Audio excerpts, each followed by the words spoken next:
Picture this. You walk past the same coffee shop every day. You never stop. You've already had your coffee at home, you're running late, and you're trying to save some money. But one day, something's changed. A new sign catches your eye. Limited offer, buy one, get one free.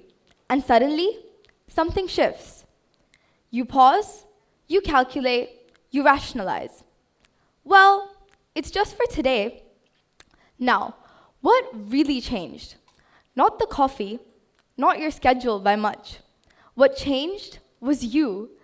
That small nudge tips you, guiding your decisions without taking away the freedom of choice, causing you to actually step inside the shop you regularly ignored.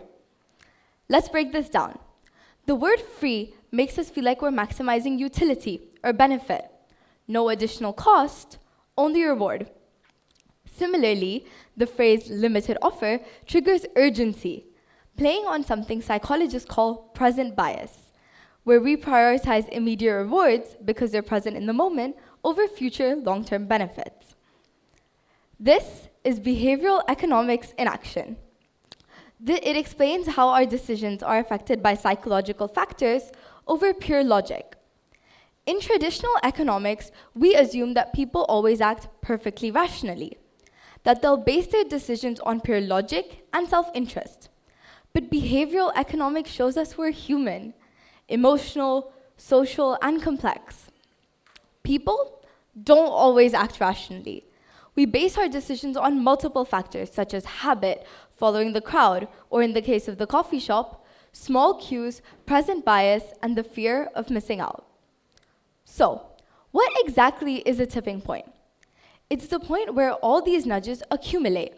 When enough people start using reusable bags or enough investors trust in a new technology, suddenly the whole market shifts. Think of it like hot water. At 99 degrees, it's a hot liquid. Add one more degree to it, and now it's steam. While this 1 degree might not seem like much, it changes everything. In general, it's not the size of this change or nudge that matters. It's the moment this change it becomes contagious. So, I remember, and sometimes the biggest nudge doesn't come from a sign or an ad. It comes from the people around us. I remember when all my friends started wearing the same pair of sneakers. At first, I wasn't even that interested. But every time I saw a new post about them or heard someone talk about how comfortable they were, I started to feel like I needed them too. Soon enough, I bought the same pair, not because I actually needed them, but because I wanted to join the trend. This situation can be explained by a concept called social proof, where we take cues from others to decide what's right, what's normal, and what's worth doing. These decisions are shaped by the way choices are presented to us. A tiny tweak in framing or default settings can dramatically shift behavior and guide our decisions.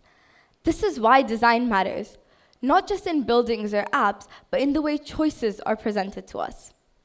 And this concept doesn't just apply to the coffee shop. Take the UK government's pension policy change. They found that participation in pension schemes increased from 55% to 87% between 2012 and 2019, all caused by one small change, changing the default from opt-out to opt-in. By reframing this choice, employees were guided toward what was in their best interest, saving for their future.